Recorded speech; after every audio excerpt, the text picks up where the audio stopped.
Over here is Kathy Hayberg, and she lives down here in Willis. She runs an organization called Focused Kids, and you can feel free to jump in here and correct or add or whatever you want to do there, Kathy. But Focused Kids works a lot in the schools, kind of using a mindfulness-based approach to just increasing engagement and focus with kids. And you also work a great deal with parents and helping parents or guide parents in that very important child-parent relationship and ways to support them through their school years. I'll finish. Okay, great. You can definitely add. And Lindsay over here, Lindsay Henschel, works for the school district. She's our instructional facilitator. She works on instruction and curriculum and design at the school district level. And our paths have crossed because as a prevention specialist working in the district as a counselor, she's kind of taken a supervisory role in terms of kind of helping us in our programming and kind of the things that we're trying to do in terms of prevention, trying to kind of help us incorporate that into the schools. So she's here to talk to us tonight a little bit about the summer and ways to keep that learning happening as we march forward here. And then over here is Thomas Wright. He's our safety resource officer up here in Basalt. He also works for Basalt Police. And we have learned that he has kind of made himself an expert on vaping and e-cigarettes, and because of his engagement with kids in the school around substance use, he also has a lot of good information to share about how we can prevent substance use problems among our youth in the valley here. All right. We're going to start with academic. Look at the hard stuff over with. The vaping is probably the hardest part. Ms. Fuhrman couldn't be here tonight because she has to present to the school board, so she asked me to share with you. Jennifer and I went to graduate school together. We did our master's and our principal license together, and she's my neighbor, so lots of connections. We also started teaching in the district the same year, and she taught at Basalt Middle School and I started at Carbondale Middle School. So we've been here for 16 years. So I'm a former middle school teacher. I've also been a high school teacher, and now I work with all staff K-12 on professional development and curriculum. So I don't know how much of it you're going to have to give me a key when you need me to pause. Okay. Cute. Ya tiene mucha historia con la educación de programa de escuela. Entonces, y trabajaron en las escuelas, las escuelas que ya ven So, I apologize that my handouts are only in English. This is coming around. I will work on getting them translated and maybe we can email them out later. Okay.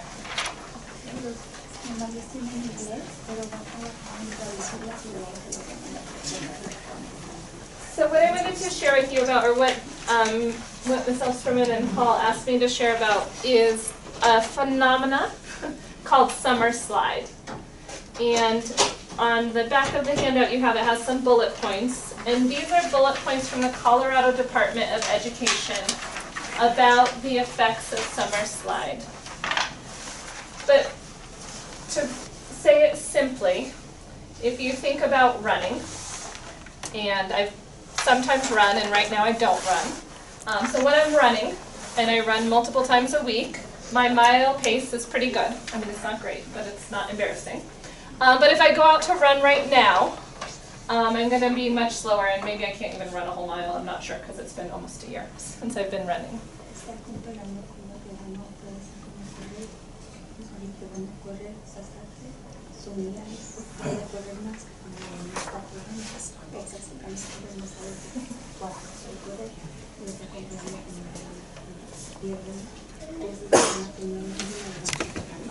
And so when we think about summer slide, we think about when our kids are in school, every single day they're practicing. Every single day they're doing some math. Every single day they're reading. And every single day they have to be engaged in conversations with other people that are about, serious topics, not in a bad way serious, but academic topics.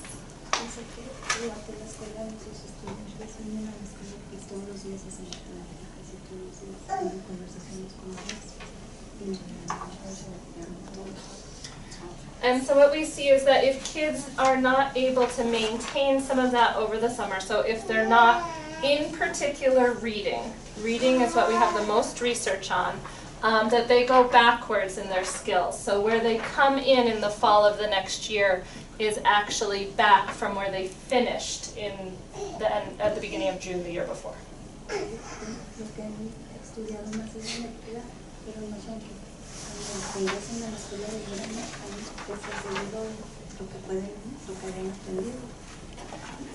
And so our number one recommendation for Summer Slide is setting up a way positively with your kid that they are regularly engaged in reading. And that can be books, and that could be magazines, and that could be newspapers. It could be handbooks for how to play video games. But the idea is that they are regularly involved in some type of reading activity.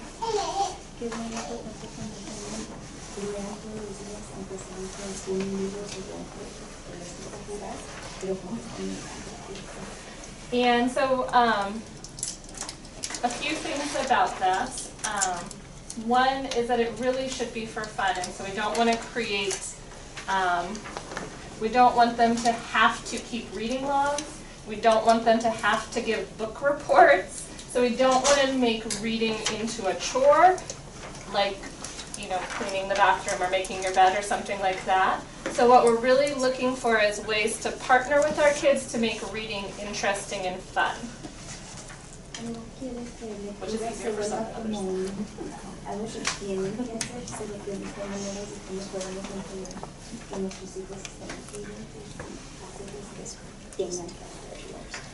So as probably many of you know, our best resource is our public libraries. And all of our public libraries have teen programs. And so they will, they're free. Teens can sign up. They can track that they've been reading during the week, turn in their little papers, and they can qualify to get prizes. The libraries have activities for teens to come together. And my recommendation with that is they also have an adult summer reading program. And so what we know is one of the greatest indicators if kids will continue to read is if they see an adult modeling reading. And so to the extent possible, and again, read whatever you like. Doesn't have to be big books, it can be magazines. But to the extent possible, if you can model reading, participate in the summer book club at the library with your kids, that's a really positive, simple, and free way to encourage this.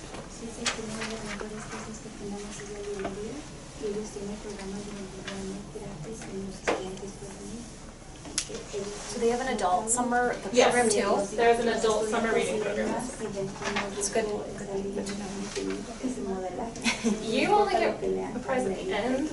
They get prizes at the week. Okay, it's good to all just be doing it. Yeah. And they have the summer reading program for little, teenagers, and adults. So everybody can participate. So then I put a few other resources though on your on the second side. So most of them are links to things, but they're in the libraries at the bottom. But I want to just explain the two other categories that I recommend considering. So the top one is some specific skills. There's websites there that are specific for math and for language learning. So those are two skills that are really valuable for kids to have actual practice on. If they're trying to learn a second language, going for 2 to 3 months without practicing that language makes them have a big slump in their learning. And then similarly with math, fluency, the ability to fluently say our math facts is really important to them being able to access higher level mathematics. So if they can spend some time engaging with some math type activities over the summer, that's just super positive. Dice que la primera de las páginas internet, la primera es para matemáticas, la segunda es para lenguaje, y le han notado que quiere que sigan con matemáticas porque las estudian y luego And then the ones in the middle, I just put these in because my kids love these. And so I was trying to think of creative ways that I keep them engaged in things. Both of my boys have summer birthdays, and I don't like a lot of stuff, so I ask their grandparents and their aunts and uncles to give them subscriptions instead of like things. And so these are subscription boxes that we use. So both of my boys, one of them gets this Tinker Crate one of them gets this Science Expedition. So they're these STEM projects. They come with all the materials except for like water or paper towels or things like that. They come with all the projects, all the directions. It gets the kids reading and building something, like water rockets, or right now the one my kiddo just built is like a foam launcher, so he shoots that at me frequently. It doesn't hurt, it's foam. But they're just projects that are very hands-on. So if you have kids who will engage in that kind of stuff, that's an option. Can I say one more? Do you feel okay? And then the other one I put on there is a book box. So there's so many book boxes out there, and I don't know if anyone's seen these before, but it's a really, again, these do have a cost, and that's why I like to have other people buy them for my kids. But these book boxes give brand new books, and they can be themed. So if your kid loves Harry Potter, there's like Harry Potter related boxes. There's like unicorn boxes. There's so many different kinds of book boxes. And there's ones like diverse readers, there's ones that are Spanish and English. So this is just an interesting way to maybe things show up at their house, it's exciting, and it's a way to engage as well. Los gastos del medio cuestan dinero para los proyectos que pueden hacer pueden construir cosas así, pero cuestan dinero. Y la de abajo, los bookboxes, son esas que vienen dependiendo de lo que cuestan las facturas. Nice, Lindsay. So one other thing that I do is I'm a pre-collegiate mentor. So I've been working with first generation, as a pre-collegiate mentor, I have a group of first generation college students. I started working with them when they're in 7th grade, and now they're finishing their sophomore year. They'll be going into 11th grade. And as part of that, I developed this summer plan that I do with them. So that's the handout you have now.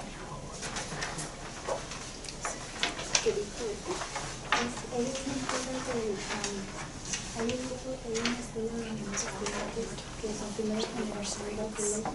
Ella es como su mentor.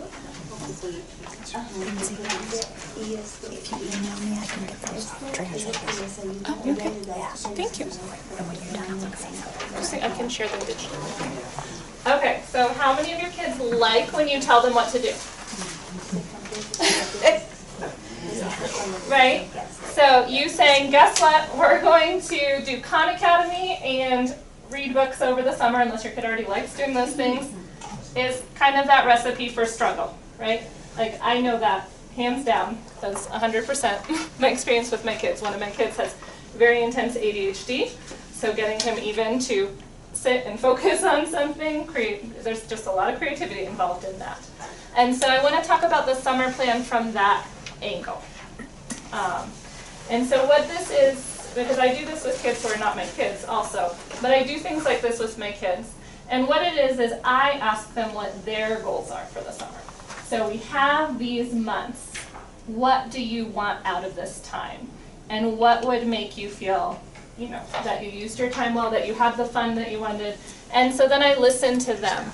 And even though my kiddo's in 5th grade right now, so he's finishing 5th grade going into 6th, my older.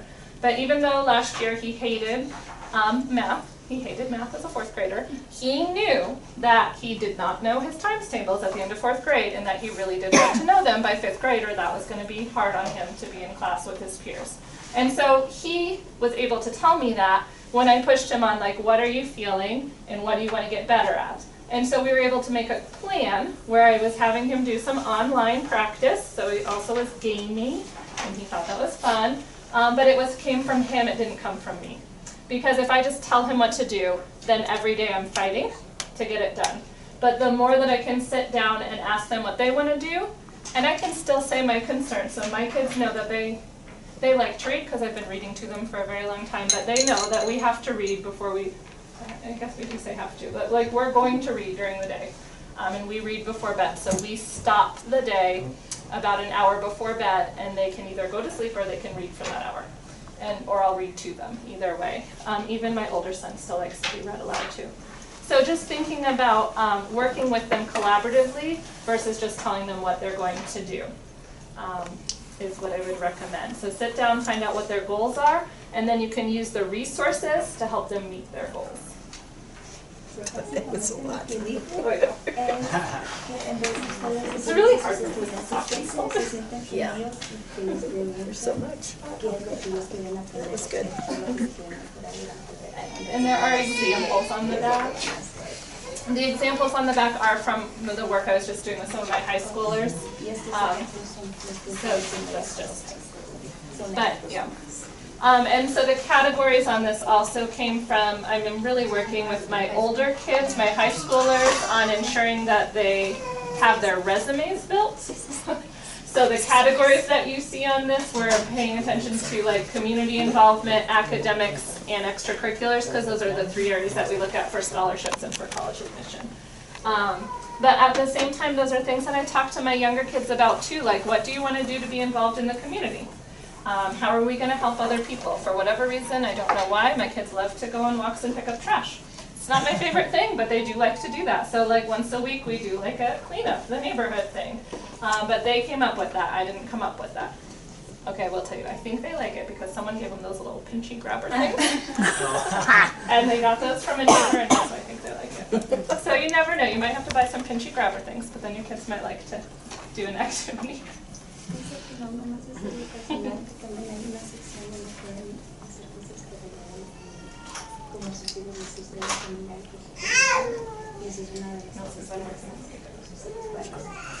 And my last thing then that I'll say, as far as like keeping track of stuff.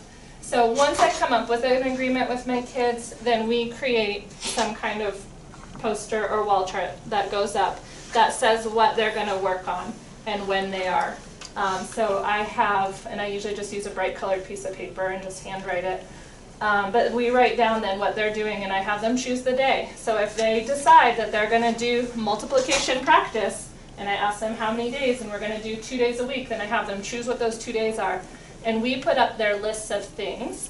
And in our house, how it works is they finish their lists of things before they go to another friend's house, before they play on the Wii, not before they exercise though. If they want to go out and exercise, they can do that anytime, any place, because I believe kids have to move as much as possible.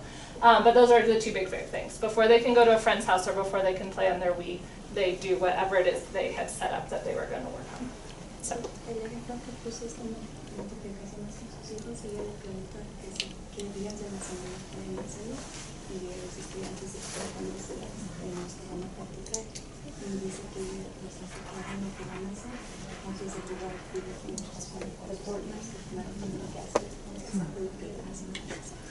Okay, so that's my advice. Get their input, make a plan, and then actually write it down and hang it up. So it's just up there and it's agreed upon, and then the day that they don't want to do it, it's not about you making them do it, it's just, but that's what's on your plan.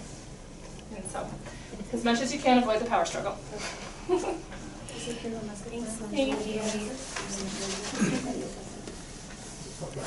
Paul, can I just say one thing? Yeah. So Basalt Middle School also at the end of every year gives every grade level parent, we post it online. It's a pretty detailed document. If you have a 5th grader, you'll read the 6th grade one.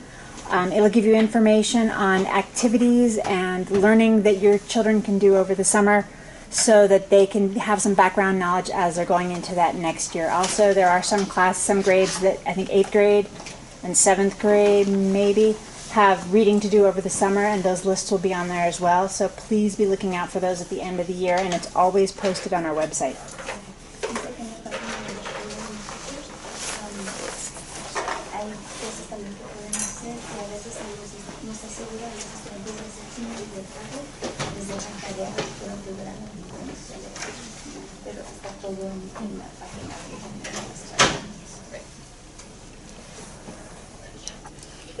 I'm going to sit. Do we need to take a breath to shift gears? Are we okay? Just take one deep breath, okay? Okay, your brain loved that, and now we're going to talk about it.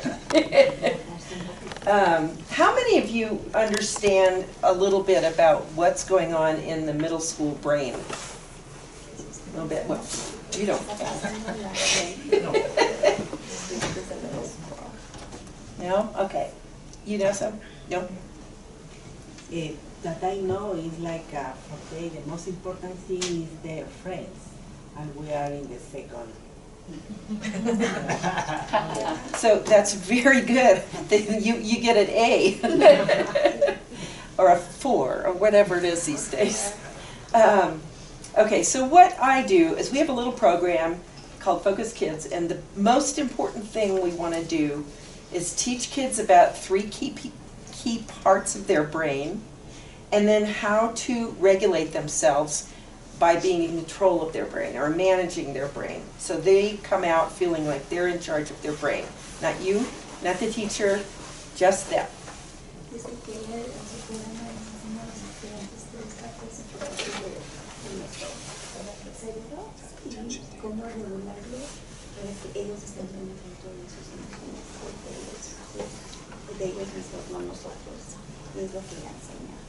So I'm going to give you a very simple brain model. If you hold your hand up like this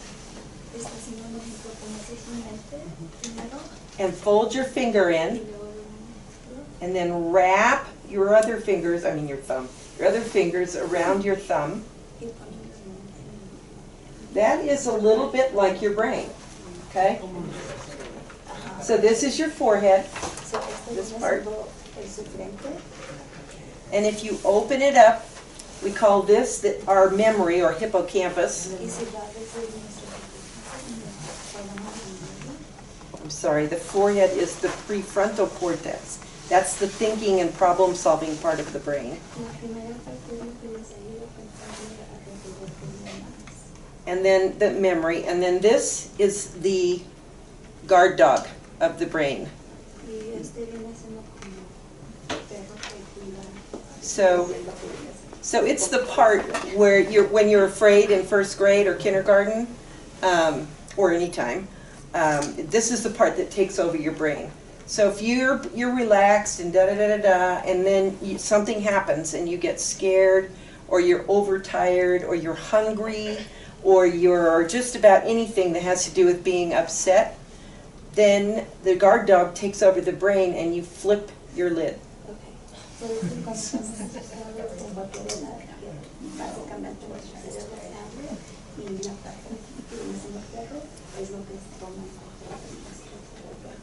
Okay, just so you know, this is fully active at birth.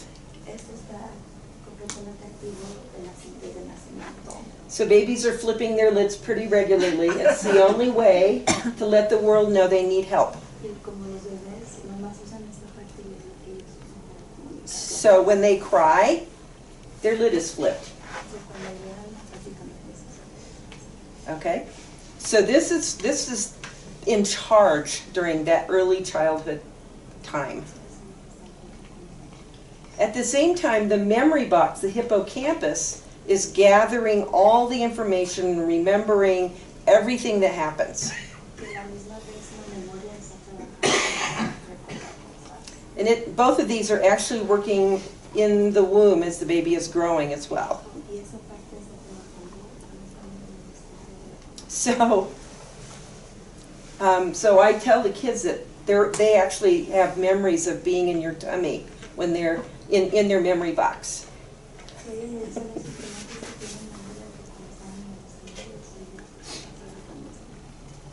And they tell me, yeah, I remember swimming and kicking and all those things.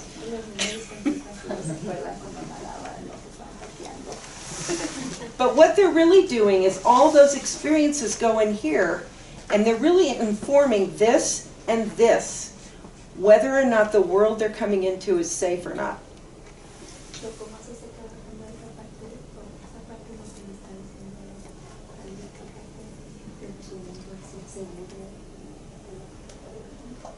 So, and then when they're born, this is what they use to continue to gather that information. If you respond and you're nurturing and da-da-da-da-da, then you change their diaper, or you guess what they need, or you just hold them when you don't know what they need. That is how they begin to learn that somebody's there for them. Dice que cuando están chiquitos que no los atreven y empiezan a aprender que So as they grow through, now they're just born, as they grow through those years 0 to 5, they are continuing to learn what's safe, what isn't safe. They get a little smarter about what really is safe and what really isn't. But they also are learning, using their prefrontal cortex, how to do all kinds of things, like walk, talk, be able to build some skills around taking care of themselves or calming down. All those things are happening through those early years. It's okay, just quickly. We're going to get there quickly.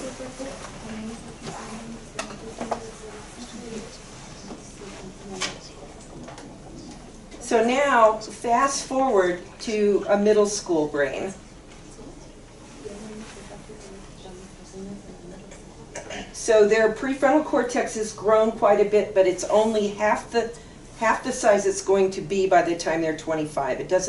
It's not completely developed until they're 25 years old. So their thinking, problem-solving part of the brain is not fully developed until the age of around 25. que esta parte no está completamente desarrollada hasta los 25 años. Pero ahorita lo están haciendo, pero no está completo hasta esa edad. In the meantime, they have this box of memories, which includes the skills they've learned for living their life in a healthy, hopefully, and positive way. It's okay. That's all right. So, let's see. So this is where they've put all. This is where all that they know about the world so far is. Que aquí en la memoria es lo que ellos están, es lo único que ellos saben, porque es su memoria los que rodean su mundo y lo que hacen en su mundo. And one would assume the guard dog doesn't need to be in charge very much. Y uno asumiría que el perro no tiene que trabajar. The problem is, as they enter middle school, this part also gets bored and looks for novelty, new things to do. Que la edad de middle school, esta parte empieza a eso y empieza a And this part isn't fully developed enough to always be able to judge what's okay and what's not okay, what's safe and what's not safe. y que esta parte como no está completamente desarrollada, que es la seguro de no hacer cosas así. So you're dealing with a child who you think knows all the stuff that they've learned from birth through 5th grade, and then they show up and the other thing that is driving them is hormones. So do you know what that is? Yeah. Okay, go ahead. Que la otra cosa que también está es parte de las cosas que están pasando, que también son hormonas, pero en parte lo desarrollamos. So they're beginning to experience feelings, social interactions, physical feelings in their body that they don't have in their memory box. It's all new stuff. Que esta edad como las hormonas empiezan a sentir cosas, a aprender cosas que no habían pensado. There's also a part of the brain that, so middle school kids think they can be more independent, right, from you. So los niños de middle school piensan que pueden ser más independientes. And they have a drive to be independent. They want to be able to make their own decisions. They don't want to be told what to do anymore. They want you to be there. They want you to ask the important questions, but the thing that will set them off the fastest is if you say, you go do this, because they have to learn how to be independent. Que a esta edad ellos quieren aprender a ser independientes. No sirve cuando les decimos qué hacer, pero dejarlos que no está bien para ellos, pero dejarlos que ellos tomen todas sus decisiones. So the big question is, how do we empower them to make the decisions we know they need to make without telling them what to do? So la pregunta es cómo podemos ayudarlos a tomar nuestras cosas, hacer las cosas correctas sin decirles exactamente. So let me just ask this question. What is your biggest fear for your child?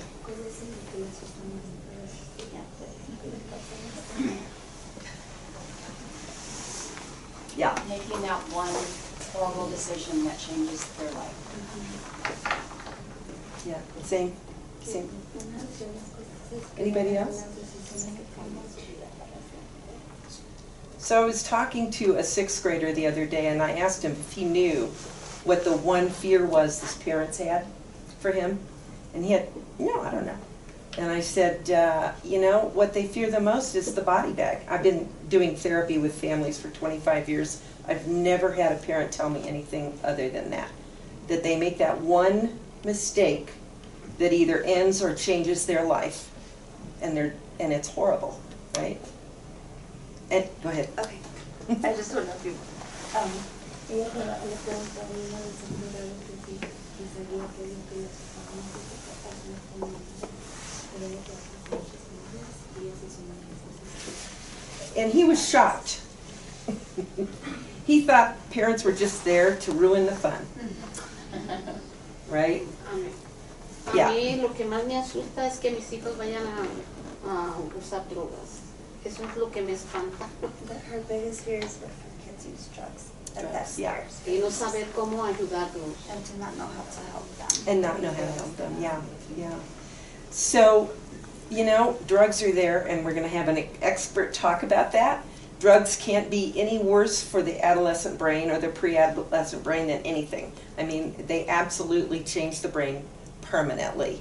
So, however you can, and hopefully you've laid some groundwork and you listened to what Lindsay said, which is really invite them in to tell you about what's going on for them.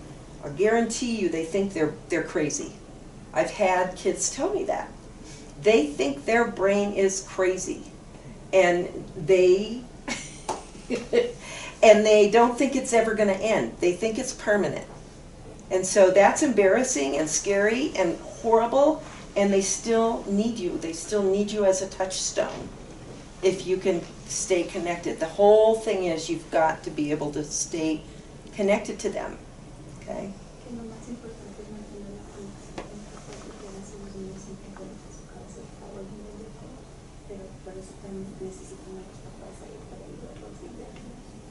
So remember, this guy, the amygdala, is got a lot of power at this point in life. The kids know they want to be more independent.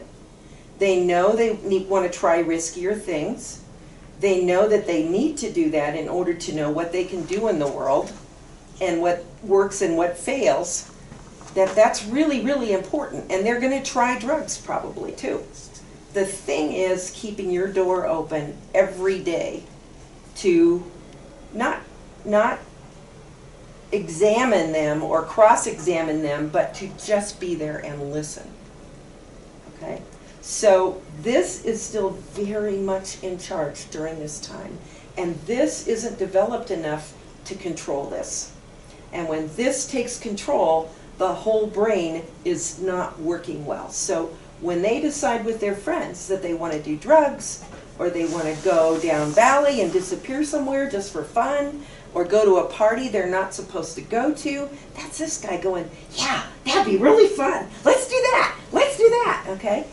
And this can't, when this is going, this can't override it. The reasoning part of the brain isn't strong enough yet to take charge in that situation if this is already flipped. It's a lot. Yeah, so cuando esta parte del cerebro está trabajando, es lo que controla que cuando decide irse a una fiesta más grande, esto ya no puede funcionar porque recibe como lo que manda y por eso hace decisiones así. And then there's the whole technology thing and the media thing, which I'm not going to get into, but that makes them feel even crazier. I know that you know that. So when they're on social media, they're even, you know, there's so many distractions, there's so many fears, there's so many untruths. They're afraid they're not being talked about, they're afraid they're being talked about. It's crazy making. Go ahead. Well, no, I've had that day to the end. I'm trying to like register for myself. Oh, good. Yeah, I know. It's hard. We have all of this in Spanish. I just didn't know we were going to need it. Okay. Okay. Dice que ya tiene toda esta información en español para aclarar. Okay. So, what do? Okay, there's 3 new cool things. Okay? The 3 new cool things are 1, sleep. None of us are getting enough, and our kids in particular are not getting enough. Got to sleep. You know, kids at this age need 8 to 10 hours a night. You need to cut off technology at least an hour before they go to bed and take it out of their room. So that little device is very addictive, and here's why. They get an immediate response no matter what they're looking at. They get, just pushing the button excites this guy. Wow, you just pushed a button and I got something new? And that is just starting the cycle of addiction in your child's brain, because it's fun. And this guy likes it and is going to continue to ask for it. And the more they get it, the more they want it, and the more going to a schoolroom, a classroom, is boring when you can go this fast with a button, right?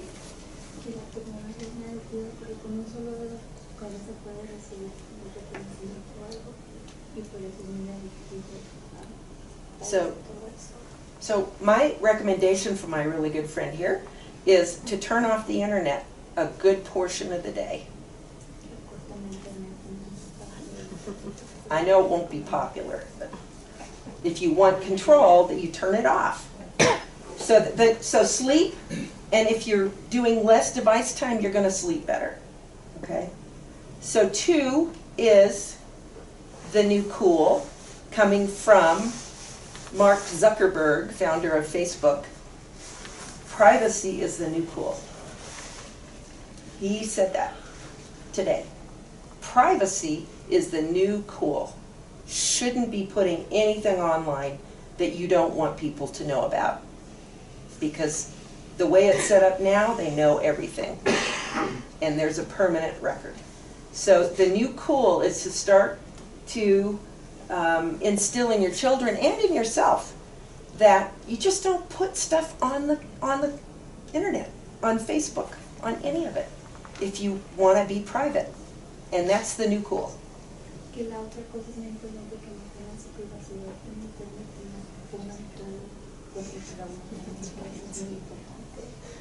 In my experience over the last 25 years, parents have felt powerless in their children's lives. They feel like there's so many things working against them that they can't ever get in charge of it, or they don't know how to manage it, and I totally get that. But the new cool is you're in charge again. We are. You are. All right. How do you notify your kids about that is another question. But you are. The only reason you are is because they need you as a touchstone, not the internet. And that's where they're going. If they're using their eyes on their device more than they're looking at a person in person, you've lost them. All right? So you need to be the touchstone.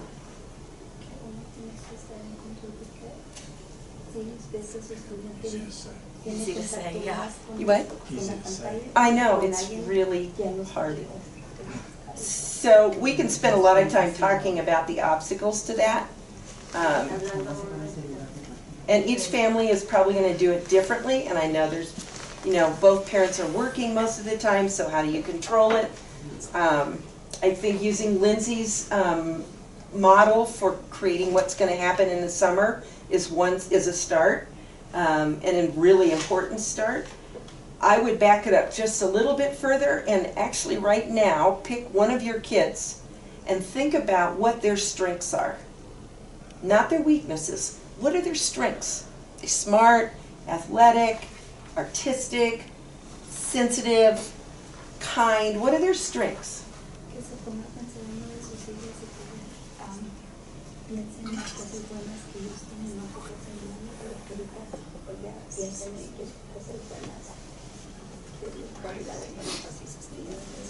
And write them down and then share them with your child.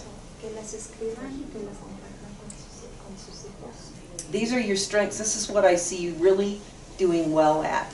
Y que usted le diga a su hijo, esas son tus cosas fuertes, eso es lo que eres muy bueno. And then when there's so when you start a conversation like that, the brain calms down. They're not in trouble. They're actually getting positive feedback. So all three parts are working together because there's no threat, right? And then take Lindsay's recommendations and plug in what you both have agreed are his or her strengths when you decide what you're going to do for the summer. Que cuando usted empieza a hablar con sus hijos y les dice las cosas buenas, se les dice calma un poquito y es más fácil llevarles a ellos para hacer estas cosas y los goals, metas.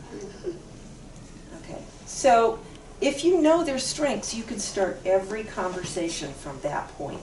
You can say, I know, and we've agreed that you're really good at this. So I trust that you're going to figure it out because you have this strength. And you just, that's how you start a conversation with the middle schooler. Lindsay's going, she's right, you know, they want to take you on. So it's really about you reminding them all the time about what their strengths are, why they're going to be okay. Que es muy importante en esto que uno habla con sus estudiantes, uno de sus cosas fuertes, que sí es bueno. Okay, I just have one little story and then I'm done. So I was working at the middle school, Basalt Middle School, for many years ago. And I worked with boys groups and girls groups. And the boys were perfectly happy to tell you what they were pissed off about. They were just pissed off about this, that, and the other thing. And we would put it up on the chalkboard. They would write what they're unhappy about, what they're pissed about. And then I had potting clay. And I would let them throw clay bombs at the things they're pissed off about and say why they're pissed off, that they really don't like it. So they begin to be aware of how much is burbling around in there. So they can go from that exercise, sort of I mean, I do it with 5-year-olds, but they were perfectly happy to do that. And then with the girls groups, I said, what would be the best 16th birthday present you could receive? What do you think? Cell phone, new cell phone. Fake boobs. Oh my gosh. So all of that is going on in their brain. They are kids and babies and they like to have tantrums if they're given permission to do that or not. And they've got that whole sexual thing going on that I gotta be beautiful, I gotta get all the attention, I gotta da-da-da-da. All that's going on. No wonder they feel crazy, right? So your job is to help them not feel crazy by reminding them of who they are and what they're good at and why they're gonna be okay. Okay? And then their brain will be like this more, and you're gonna like that. Okay, questions? Okay, I think we're gonna save that, right? Yeah, I think we'll give some time to Thomas, and Yeah. then with the time left, we'll have a little discussion and some questions. Okay. Is that-